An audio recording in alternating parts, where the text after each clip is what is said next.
if you're able to. Okay. Okay, so tonight we're going to continue our exploration of John Wheeler. I'll be reading from his book, You Were Never Born. This is our third week, I think, with Mr. Wheeler, and it's been illuminating, so we're going to be continuing it. So John starts off by saying, it all comes down to clarifying your identity, who or what you believe you are. And what you are is already present. So there's no need to look for a future state, a future experience, or of some future attainment. What you're seeking to know is not separate or distant, since it's your own self. What you are must always be with you.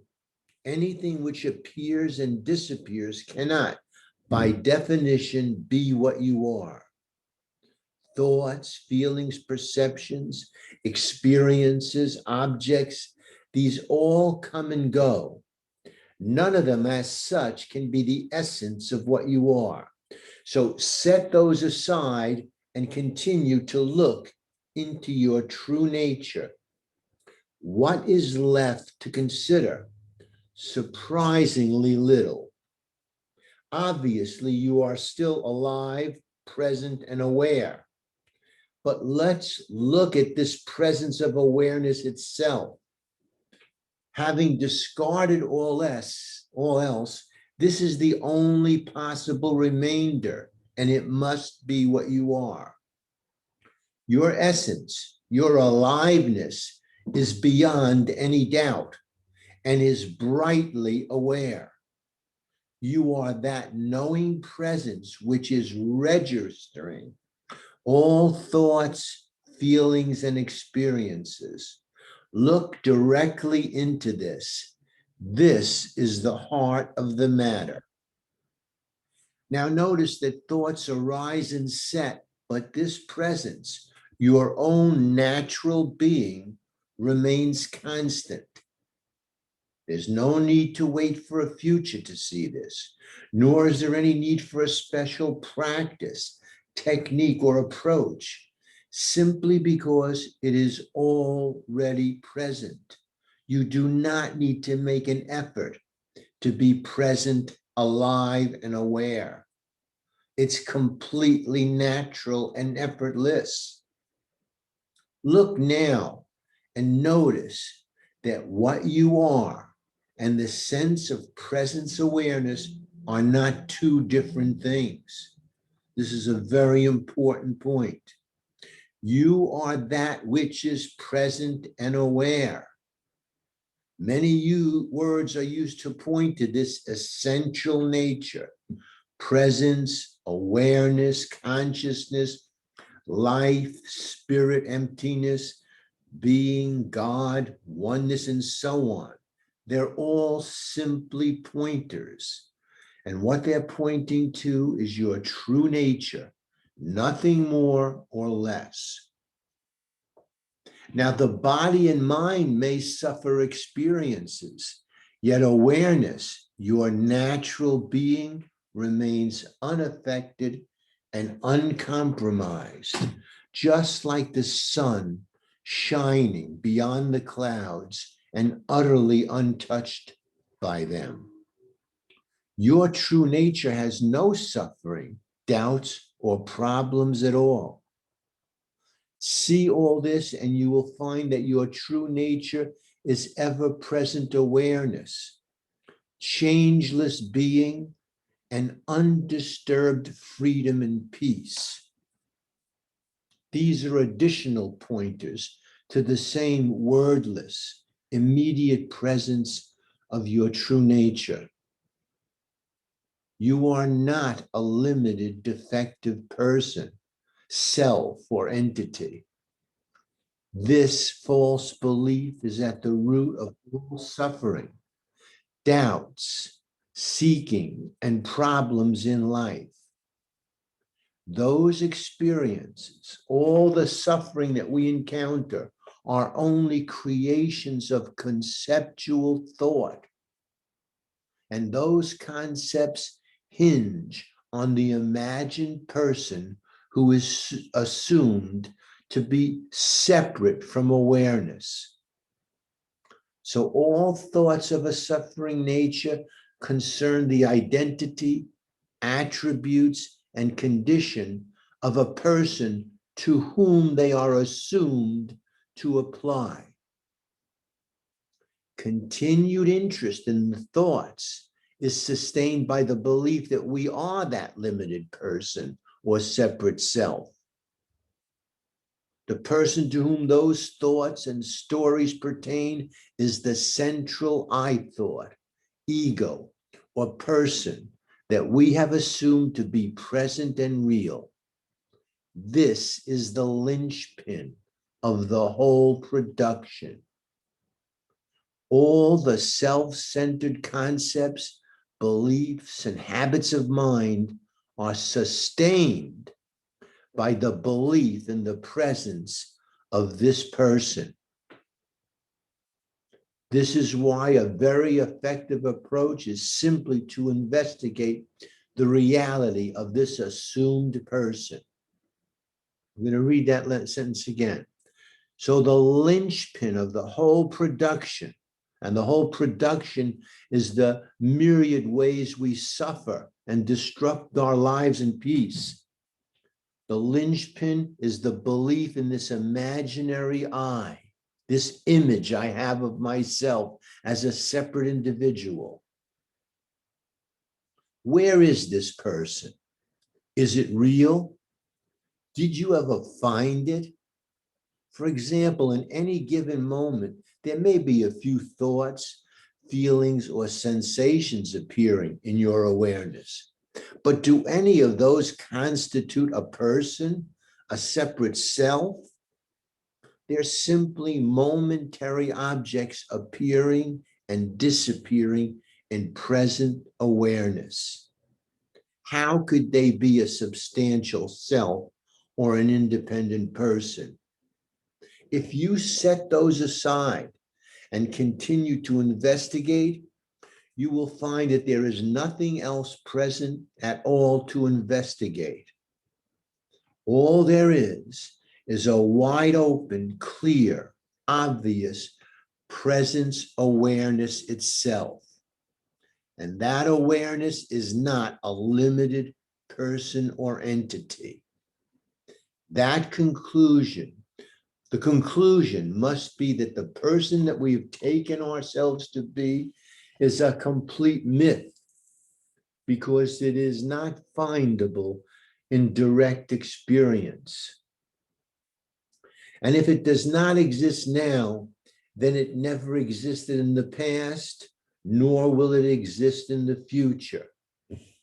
Now, just as an aside here, I'd like to say, as someone in the psychotherapy practice enterprise, we often work to help people swap one self-image for a better self-image.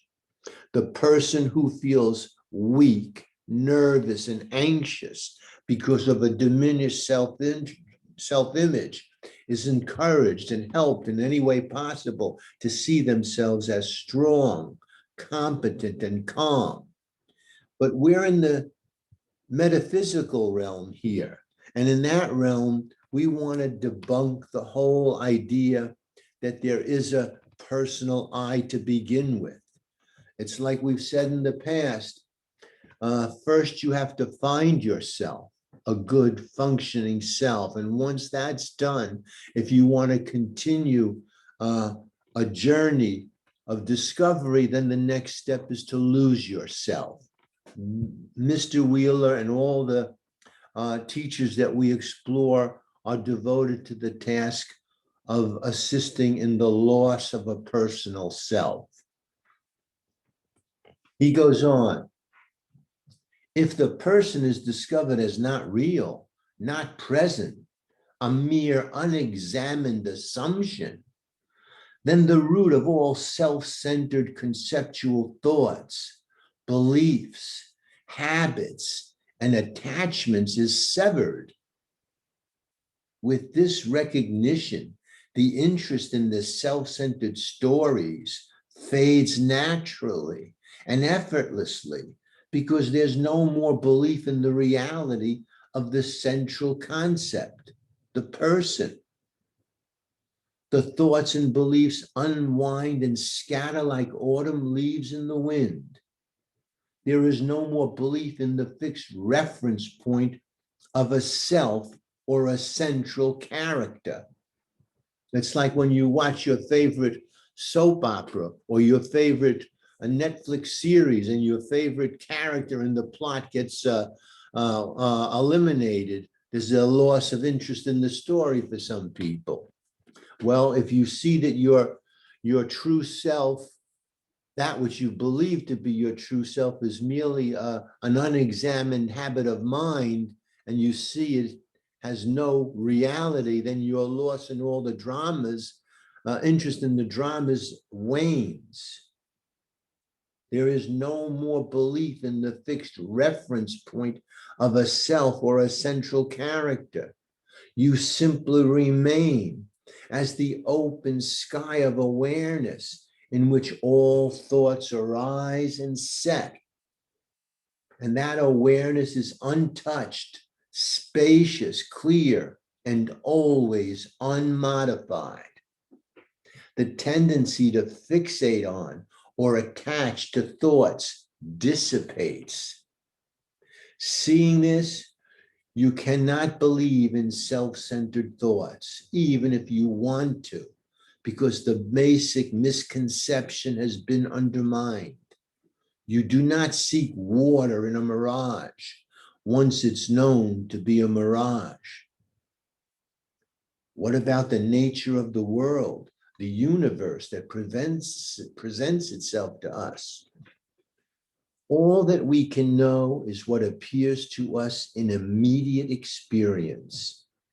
And that which appears, whether it be a thought, feeling, a perception, or any other experience, has no separate and independent existence apart from the awareness which cognizes it.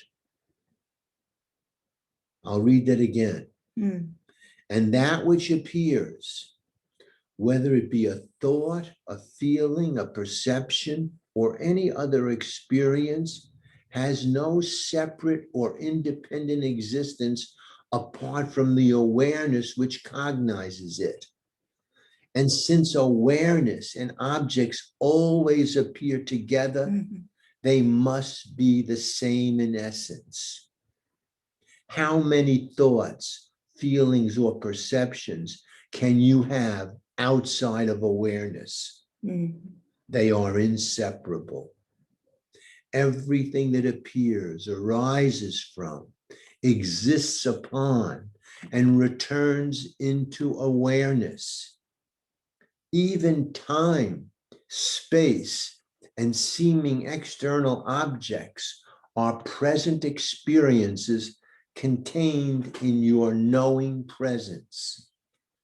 There is nothing separate and apart from this, ever. In fact, there is just this, only this inescapable presence awareness. You are that. So how do we live and function in the world? This is a false question, because as we have already seen, there is no one present who can live or function. At a practical level, all thoughts, feelings, and actions go on without any reference to an imagined self-center or person. I am not thinking, feeling, sensing, experience, or acting because there is no I present to do those things. Look at your thoughts right now. Is there an I creating them, or are they simply arising spontaneously? Surely the latter is the case. Do you have any idea what the next thought will be? If not, how can you say you created it? If you say you are choosing, creating, or controlling your thoughts, then why would you ever create an unhappy or troubling thought? So you see that thoughts simply appear. There is no person or self involved at all. The same goes for choices, decisions, feelings, and actions. It is all happening spontaneously. So the question, how will I live my life, is unnecessary. There is no you to do anything at all. Things simply come up to be done. Life and its activities arise spontaneously and effortlessly from moment to moment in response to the demands of the situation and circumstances. You can see all this directly. No special insight, awakening, or enlightenment is needed. What is being pointed to is the natural condition of what is. We may have overlooked this, but it's not difficult to see. How could it be when it's shining here in plain view? However, if necessary, you can review the basic points covered above and confirm them for yourself. Then the simple truth of your present natural state stands out very clearly right now. Before the next thought or experience appears, you are already that natural, uncontrived presence awareness itself. Well, I was thinking, well, it occurred that when you say it's just awareness cognizing, and there isn't really a me doing anything, it's awareness cognizing. Well, it's like you see a tree, a beautiful tree.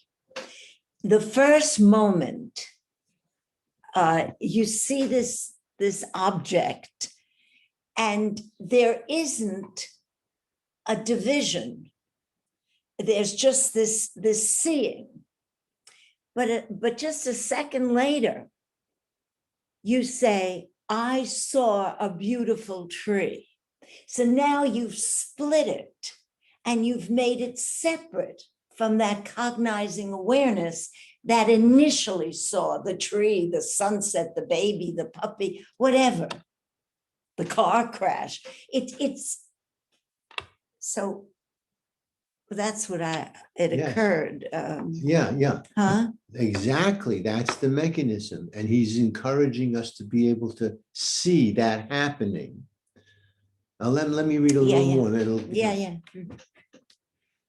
This is at the top of page 16. Is your sense of being awareness something that you perceive out there as something objective apart from yourself? Is that essential awareness a thought, feeling, or experience that you can point to and say, there it is? You cannot point to being or awareness as things, as objects standing before you. Being awareness has no particular form, shape, or dimension. Being awareness is not an object. It cannot be grasped by the mind as a thought or by the senses as a perceived object, and yet it is most clearly present. Its presence is utterly beyond doubt. We tend to overlook the truth of who we are because our being cannot be known through the instruments of knowledge that we are accustomed to using. If you attempt to understand your true nature through the senses or mind, you'll miss it. However, once you grasp this basic point, you can let go using the senses and the mind to understand your true nature and rely upon non-conceptual immediate knowing. Mhm. You are, and you know that you are. You're alive and aware, and you know that you're alive and aware. This itself is recognizing your true nature. This is not simply knowing as if you were knowing some objective fact, but it is also being. You are what you know, and you know what you are. This is a unique phenomenon in which what is knowing and what is being known are one and the same thing. Being is, and being knows itself. For this reason, our essential nature is sometimes referred to as self-knowing awareness. Mhm. The point here is that being awareness is not a principle separate from us. It's not that we are here and being awareness is somewhere over there. Rather, we are that which is present and aware. Being awareness is not separate from who we are, it's what we are. This means that what we are and the principle of being awareness are not two different things. This shows that the goal of non-dual teachings is not a distant objective. The real aim is the revelation of what we are, our true nature and ultimately real essence of things. Our true nature and the ultimately real essence of things are one and the same. This is non-duality. This is why there is no path, no goal, and no attainment, because what we have been seeking is what we already are.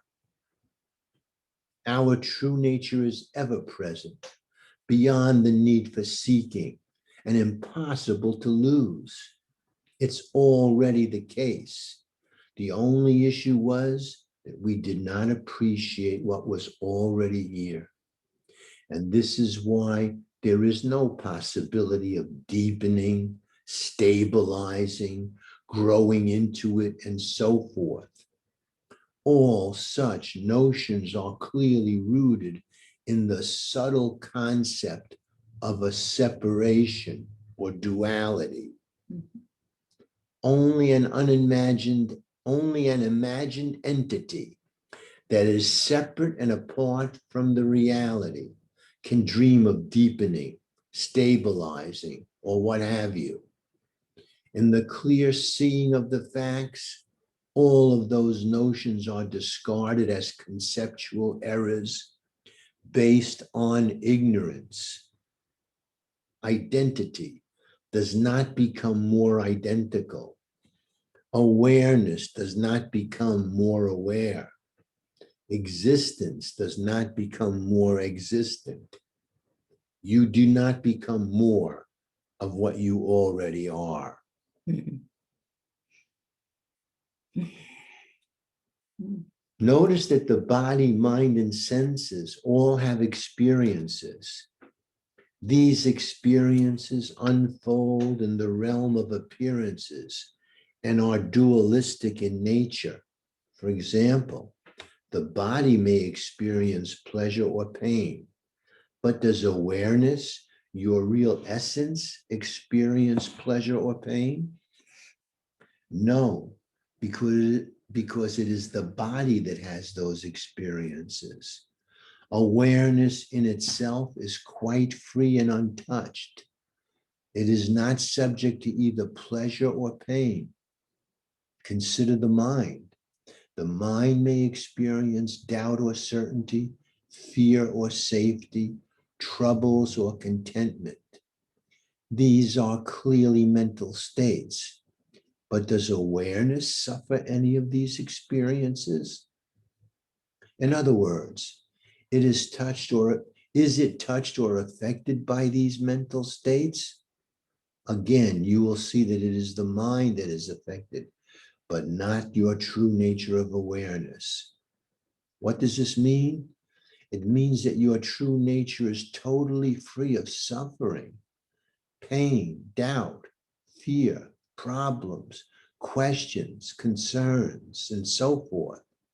It is also free of the opposites of all these things.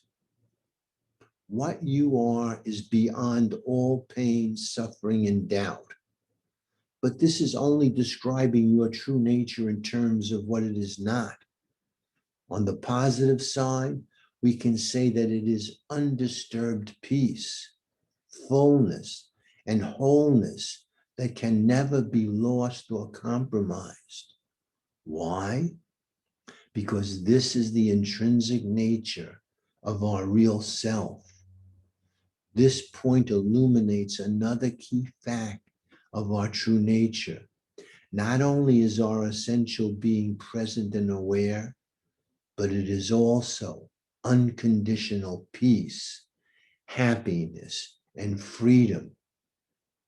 Our only problem, if one may say so, was not appreciating that that we truly are. Our only problem, if one may say so, was not appreciating this that we truly are and ever have been. None of this arrives as a future attainment. It is realized to be the ongoing and ever-present condition of what is. We are only acknowledging the nature of what we already are. This is why there does not need to be a deepening or stabilizing, but only a recognition of something that already is. All approaches that rely on gradual attainment, deepening, stabling, and so on are still in terms of the illusion that we are something we are not. The only empathetic remedy is clear self-knowledge. There is no attainment beyond self-knowledge because the self, our essential being, is perfect wholeness and absolute freedom. Who you are is not separate from that one reality itself. There is nothing beyond non-duality. Mm. Mm. Mhm.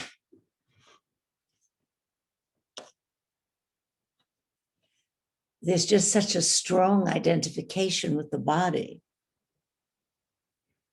And with the form, the name.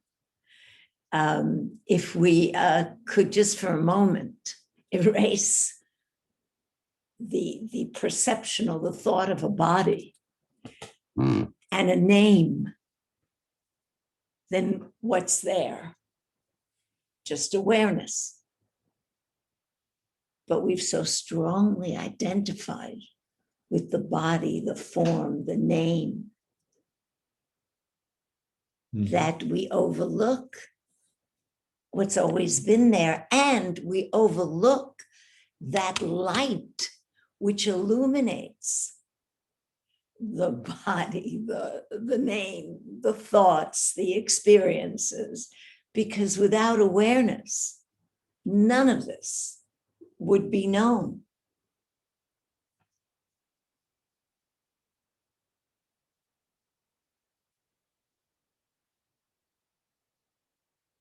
Well, yes, and he just tonight in my reading of this, it just struck me how important it is to get some distance from the ever spontaneously arising thoughts. We're so attached to them and have so much belief in them, but if you can just see them as things arising and almost see them as, things arising that you pay very little attention to. But he said the essential connection there is that you have to see through the imaginary person. Well, because- I was just going to say, because that me, that I, clings to the thoughts Sure. and identifies with them, Mhm. because that's how it gets its life. Yeah, and they take on a legitimacy. Absolutely, Right. yes. Yes. But it's true when he says you don't know what your next thought is going to be. And if indeed you're the one that's creating the thoughts, why would you ever create a thought that's unhappy and a suffering thought? You would never do that. So they are spontaneously arising based on each of our particular conditioning and past experiences. But they're constantly arising. So the past is always coming up in the present. And we cling to that past.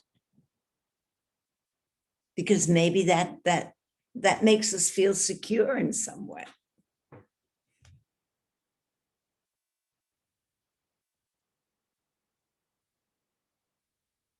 What thoughts has this triggered amongst you all?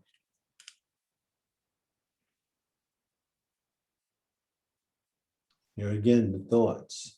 Mm.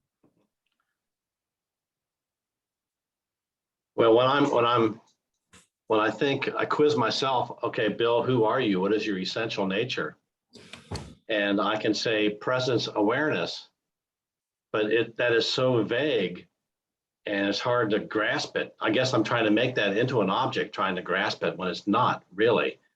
So, but still it seems a little bit unsatisfying to come up with that as the answer. You know, I'm not this bundle of neurotic emotions and so on. I'm presence awareness that is, it's peace and happiness, as John Wheeler says. Right. On one side, that's really, really good to know. On the other, it's really kind of hard to internalize. Yes. Yes. So maybe we can't really know what we are, but we can certainly know what we are not.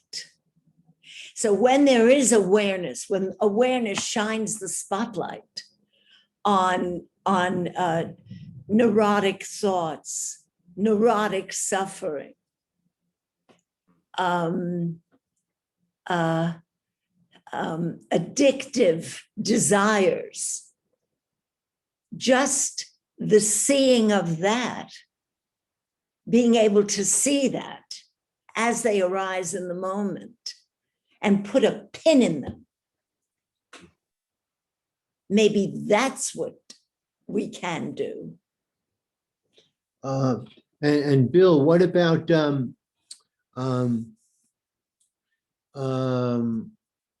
so you're saying that describing your true nature as presence awareness seems kind of abstract and hard to internalize. But what about the concept? I'm sorry to use that word, but what about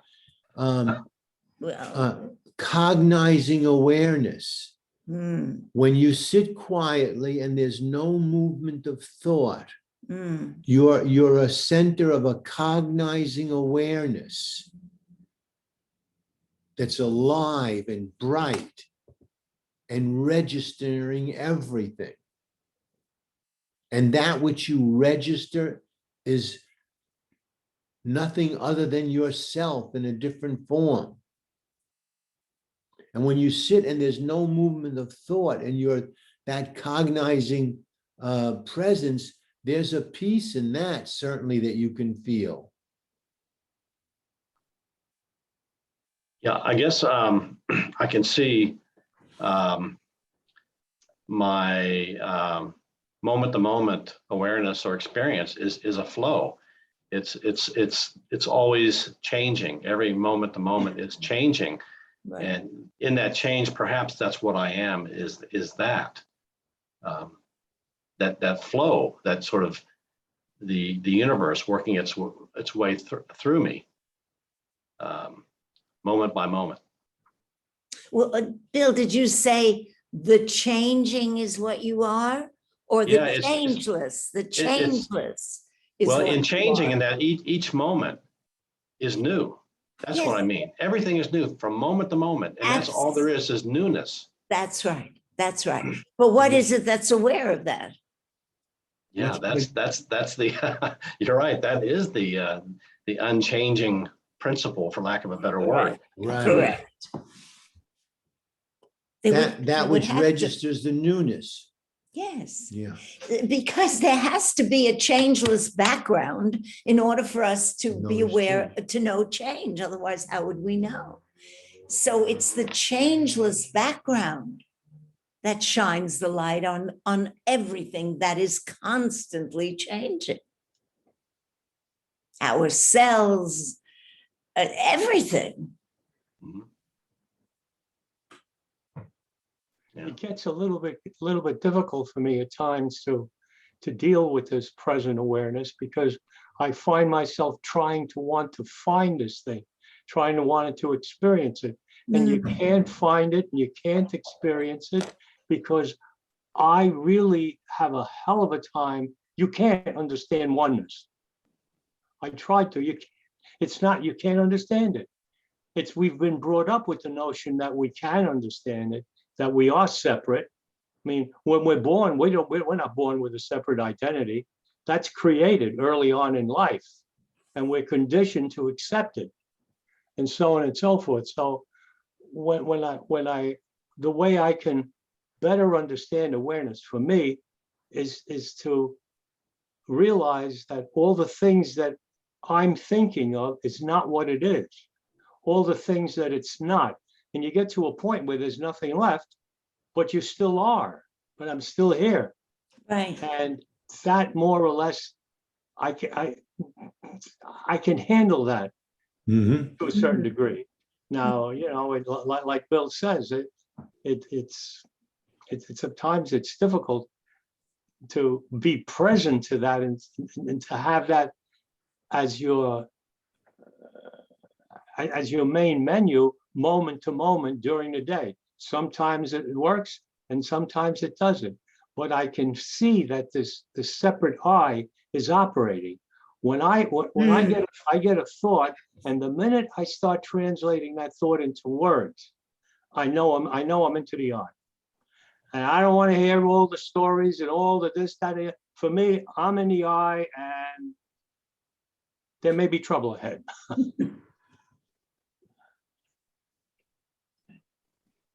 I think we're hooked into this idea of knowing and understanding, and we want to know, we want to understand. And I guess that's the whole point is Wheeler's talking about. This is beyond the mind. So this facility that we've fallen back to basically help us to anchor ourselves into a reality. This mechanism that we've learned is this idea of knowing and understanding.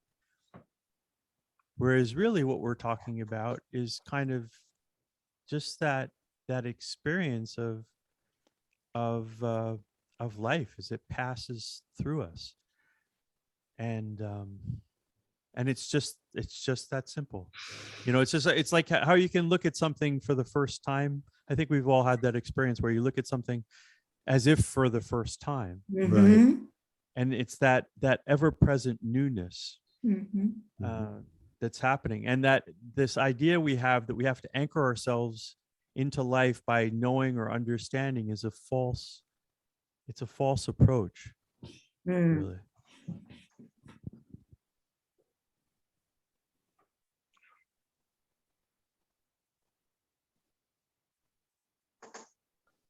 Yeah, we rely on thinking.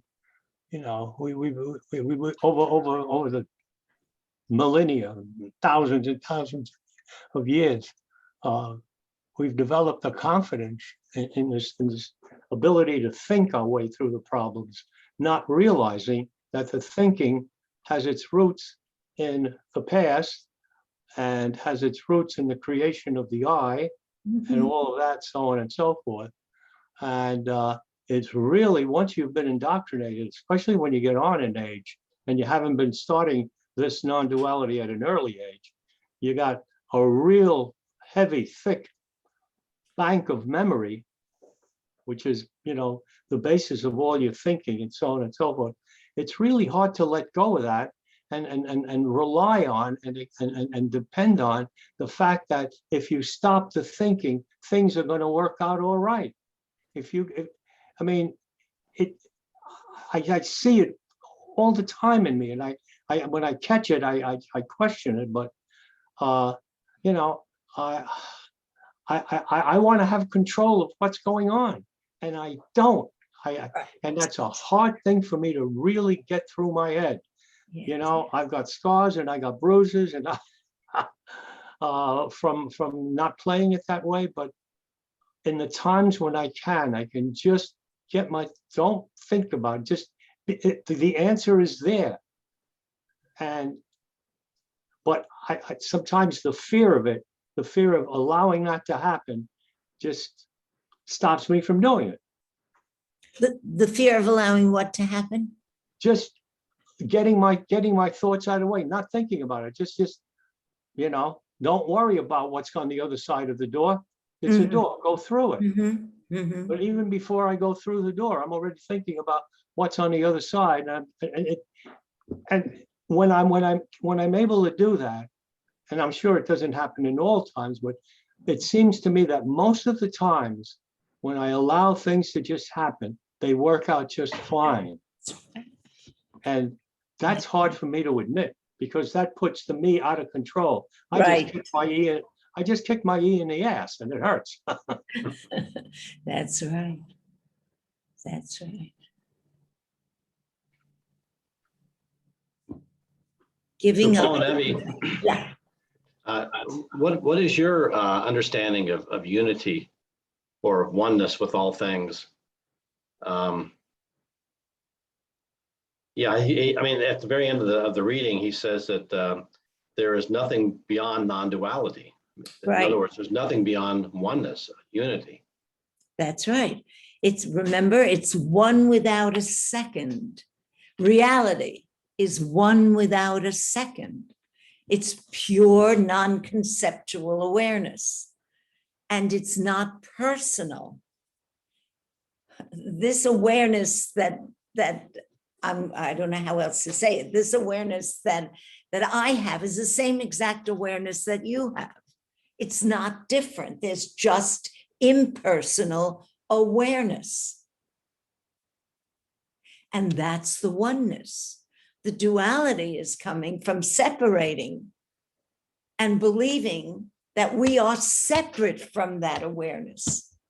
And we are separate from each other when in essence, we're not. Yeah. The danger is when we attribute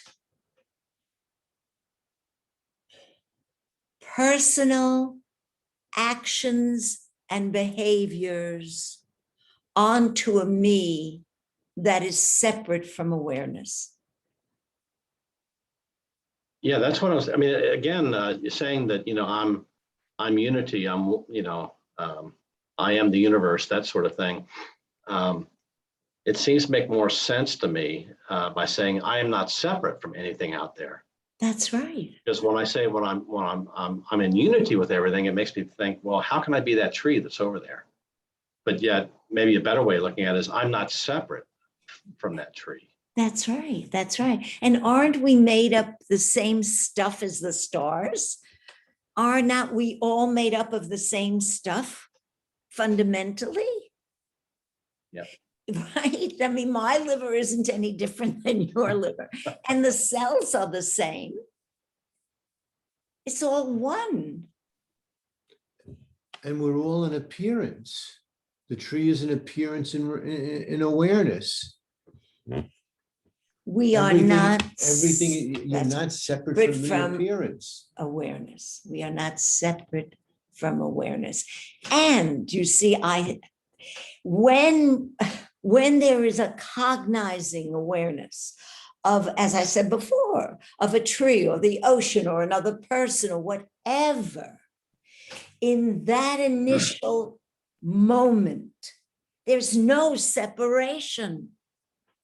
But a half a second later, and you can see this for yourself, Yeah. we immediately say, I saw that tree. So now we've separated, and we've attributed this to the center, this I center. Yeah. Then On the we- other hand, I find myself trying to get in that frame of mind where, I'm stopping it at the root. I see it, I'm not going to cognize it after that. But then that's a subtle form of duality then, because I've introduced a person who's trying to That's do right. something. That's right. So it's a trap, kind of. Yeah, but You I can don't. just- I'm sorry. Go ahead. I'm So sorry. you can kind of experience the moment, and then what will happen will happen. Often that is, we do then become separate from it. And maybe Yes. through constantly being aware of this over time, maybe those periods get longer and longer where we feel the unity. Well, yes. Well, as soon as you're trying to do something, as Ugo said, there's an awareness of a me trying to do something. And that's all. That's all. Just the seeing. Remember, the seeing is the doing. We Yeah. don't have to do anything. Just the seeing, the observation, the choiceless awareness of that movement of separating. So we don't have to say, I don't want to do this. I shouldn't be doing this. I'm not separate, because that's again all the thinking of this me. Yeah. It's just observing and letting it go. Some thoughts spontaneously arise and you have no interest in them. True. Some thoughts spontaneously arrive and they capture me entirely. Mm, And I guess the natural state is to have the same level of disinterest in all thoughts that arise, except when I'm using thought as a practical tool right. of Function my intelligence, of my wisdom. That's right. or creation or Right, creating. right. But to have a dispassionate disinterest in almost all thoughts that they are as they arise, Right. because then you'll be mostly residing in a natural state of peace and calmness, because the mind will not be agitated by thoughts. And if your mind is not agitated, then your natural state, Mm. your natural state, The worry thoughts, right? So a worry thought arises, and there's an awareness of that worry thought.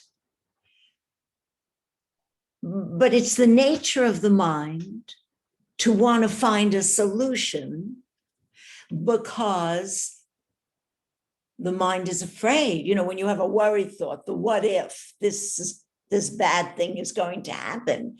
Well, the mind is looking for peace, wants to be calm. Yeah. But it's not able to, because the mind can't solve what the mind created. The mind created the worry thought, and then it wants to solve it, and it can't find an answer. Mm.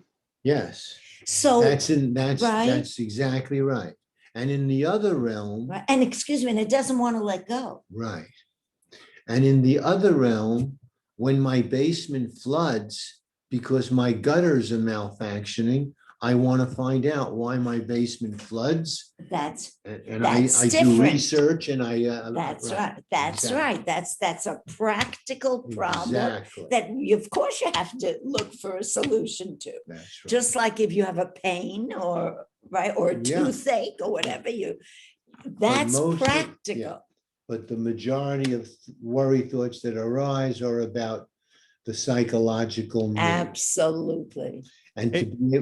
And to be able to be dispassionate about them is crucial. Was that you, Walter? Yeah. I think I think one of the problems we deal with is this conceptual awareness that's so pervasive. So when you're talking about seeing a tree and feeling it, you're basically, that's over or over the backdrop or the background of I'm in this body and I'm going to perceive this tree. So the concepts that you're working with are creating this division. Basically, it's the concept. I'm going to see a tree, and that's the process. But as Evelyn said, you can view things like you can view a sunset or something like that, and you can lose yourself. I guess what I'm trying to say is one of the ways into this might be, for example, like a piece of music where you don't have a conceptual notion of separation. So when you listen to music, you can relax and you can basically take it within you and let yourself join with that. We can do that with anything. We can do that with the tree, but the problem we're having with the tree is we think we're here and the tree's there. So there's that backdrop of conceptual, whatever you want to call it, conceptual organization that is basically creating that separation. Right. So, but the point is there has to be an awareness that if you're saying, I am going to see that Exactly. tree, Exactly. then That's the conceptual backdrop that that's basically that creates the separation. That's right. So that's why something like a piece of music where you don't have the notion of separation, you feel like you can close your eyes, you can hear it, it can come within you. Those are like good places to start.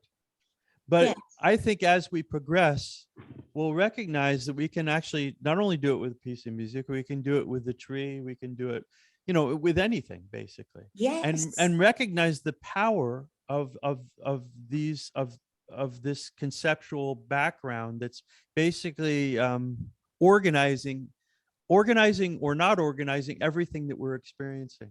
So if we can let go of the concept Right. of the separate self, then all of a sudden there is no other. That's why naming, not to Exactly. name, is so important. Because, when I was walking with my daughter and son-in-law, and we were taking this walk, and they were able to name every tree, every bush, this is that, this is this. And it was so interesting to me, because did they really see this? It was just a quick naming and pointing and Rubricizing. yes, and so they were clearly separate from that which they were. Now it's interesting because I personally don't know names of bushes or trees. I mean, some people are really good at that. I know nothing of that. My daughter on her has an app that immediately you take a picture of the thing and it names it for you. I don't have that. So when there is a looking, there is purely a looking and a seeing with no name. However, it doesn't take much to go on automatic and to have an awareness that one immediately says, oh, what a pretty bush I just saw. Now we've separated what was not separate when you first were aware of that particular bush or tree or dog or bird or person. There's another aspect. Oh, go ahead. I'm sorry. I was just saying that there's another aspect to this thing is that when you look at that tree, if you look at that tree through the eye is seeing, it's conditioned seeing. It's not necessarily seeing what is. It's seeing what all of its history, all of the stuff that's in its consciousness is in memory banks have contributed to the words that are going to be used to describe it. And of course, the minute you use words, then you're reinforcing that the eye is seeing it.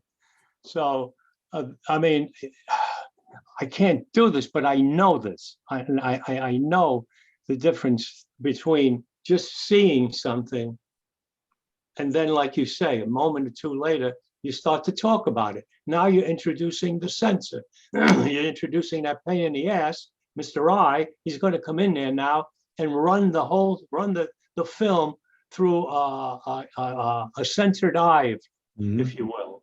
So that can get you into trouble, because it's going to decide, well, was that a good tree? Was that a bad tree? Is that tree going to fall on my house? You know, does the tree have worms? All kinds of things. Or it's just a lovely tree and this, that, and the other thing. Or not even, is it beautiful? Is it ugly? It doesn't matter. As soon as we do that, we've put it in a compartment. Right? Well, yeah, well, maybe. Starting to judge it. You're starting to, That's yeah. right. you know, That's the minute there, and I do that constantly. And Well, I mean, I have to sometimes back off a little bit and say, hey, you're seeing it. That's enough. But, you know, I go down the road. That's a lousy house. Still that car is driving down the middle of the road. Bicycles are riding double-breasted. Why aren't they riding single file? No, I got the whole thing. I mean, I've got my whole script out. yeah, And well, that's- maybe a good place to end is just to redevote our energies to the witnessing of thoughts arising. Just watching as they arise, rather than being asleep when they arise, so they can easily pull us around. So if we can just be more conscious of each thought as it arises, and maybe begin just to make the distinction between those that are really essential and have to do with my everyday reality of needing to function as a community member and a family member, and those that are just part of the me story, my drama. Let's leave it there for tonight.